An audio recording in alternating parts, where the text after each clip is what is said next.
ఆ జిల్లాలో సహజ సిద్ధంగా ఏర్పడిన బీచ్లు పర్యాటకుల్ని ఆకర్షిస్తూ ఉన్నాయి. బీచ్తో పాటుగా మడ అడవులకు కూడా పేరు పొందింది ఈ ప్రాంతం. ప్రకృతి అందాలకు నిలయమైన బాపట్ల జిల్లా జల పర్యాటకంపై TV9 special story.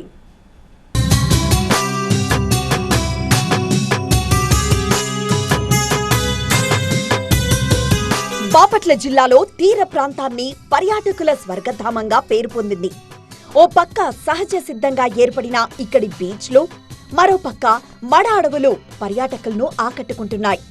Suryalanka, Vadarevu, Ramapuram బీచ్లలో ఇక్కడి తీర ప్రాంతం ఆహ్లాదకరంగా ఉండడంతో వారాంతంలో టూరిస్టులు ఇక్కడికి క్యూ కడుతూ ఉంటారు. ఈ ప్రాంతం రాజధాని అమరావతికి కేవలం 50 కిలోమీటర్ల దూరంలో ఉండడంతో టూరిస్టుల తాకిడి క్రమంగా పెరుగుతోంది.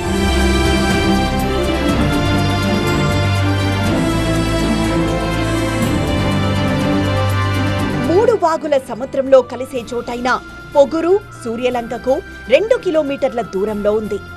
పేరలి, ఉప్పుటేరు, నల్లమడ వాగు ఈ ప్రాంతంలో సముద్రంలో కలుస్తున్నాయి. ఆదర్శ్ నగర్ నుంచి పేరలి కాలువలో 30 నిమిషాలు ప్రయాణించి పొగురు దగ్గరికి చేరుకోవచ్చు. ఈ ప్రాంతంలో మడ అడవులు భారీ స్థాయిలో విస్తరించున్నాయి. ఈ మడ అడవులు అనేక జంతుజలానికి ఆవాసంగా కొనసాగుతున్నాయి.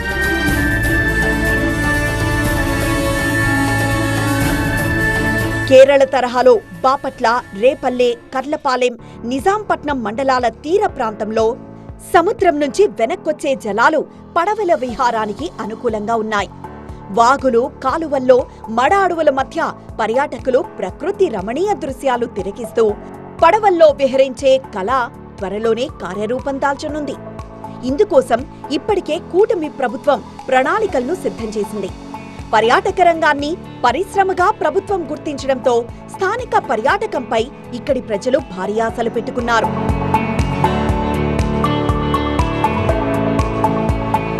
వీటిలో ఉండే జంతుజాలం కావచ్చు, ఈ ప్రకృతి సౌందర్యాన్ని చూడాలనుకునే వాళ్ళు చాలా పెద్ద ఎత్తున కూడా ఈ బోటింగ్లో ఇక్కడ దాకా వచ్చి ఈ మడ అడవులను కూడా చూడాలని కోరుకుంటారు. మనం ప్రస్తుతం మరొక వైపున్న మడ అడవులను కూడా చాలా పెద్ద ఎత్తున, అంటే చాలా విస్తీర్ణంలో ఉన్న మడ అడవులను కూడా చూస్తూ ఉన్నాం. అయితే ప్రస్తుతం మనతో పాటు కొంతమంది ఉన్నారు, వారిని అడుగుదాం. సార్, ఇవాళ ప్రధానంగా బాపట్ల తీర ప్రాంతం అనేది ప్రయాణికుల స్వర్గధామంగా చెప్పుకోవచ్చు. కానీ ఇక్కడ తగినన్ని మౌలిక సదుపాయాలు కావచ్చు, లేదా ఇంకా కొన్ని ఏర్పాట్లు కావచ్చు, ప్రత్యేకమైన బోటింగ్ లాంటివి లేవు అనేది చాలా కాలం నుంచి డిమాండ్స్ వినపడతా ఉన్నాయి. ఏం చెప్తారు?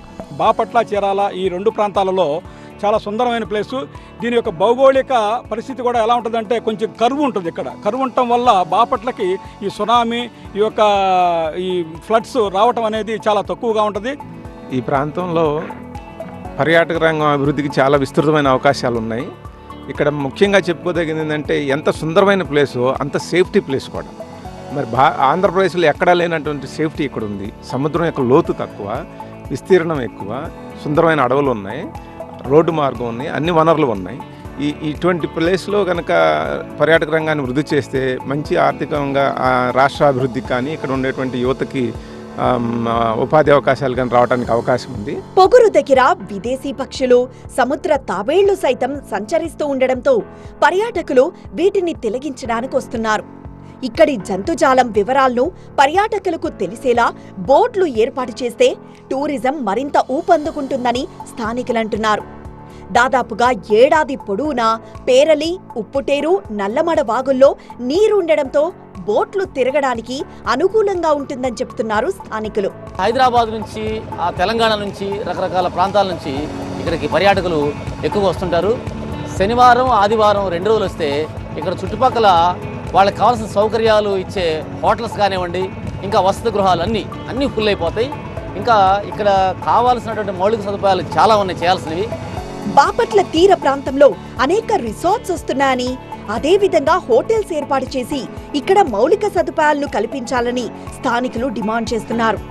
సూర్యలంక దగ్గర సముద్రం వంపు తిరిగుండడంతో ప్రకృతి విపత్తుల ప్రభావం తక్కువగా ఉంటుందని చెప్తున్నారు. అనేక రకాల జీవజానానికి, అనేక రకాల చేపలకి, అనేక రకాల పక్షులకి, అనేక రకాల తాబేళ్లకి సుందరమైనటువంటి ప్రదేశం అండి. ఈ ప్రదేశం వ్యాపారాన్ని అభివృద్ధి చేసే దాంతో పాటు ఈ ప్రకృతి పరిరక్షణ గురించి కూడా చర్యలు తీసుకొని ఎకో టూరిజంని అభివృద్ధి చేయాల్సిన ఆవశ్యకత ఇక్కడ ఎంతైనా ఉంది.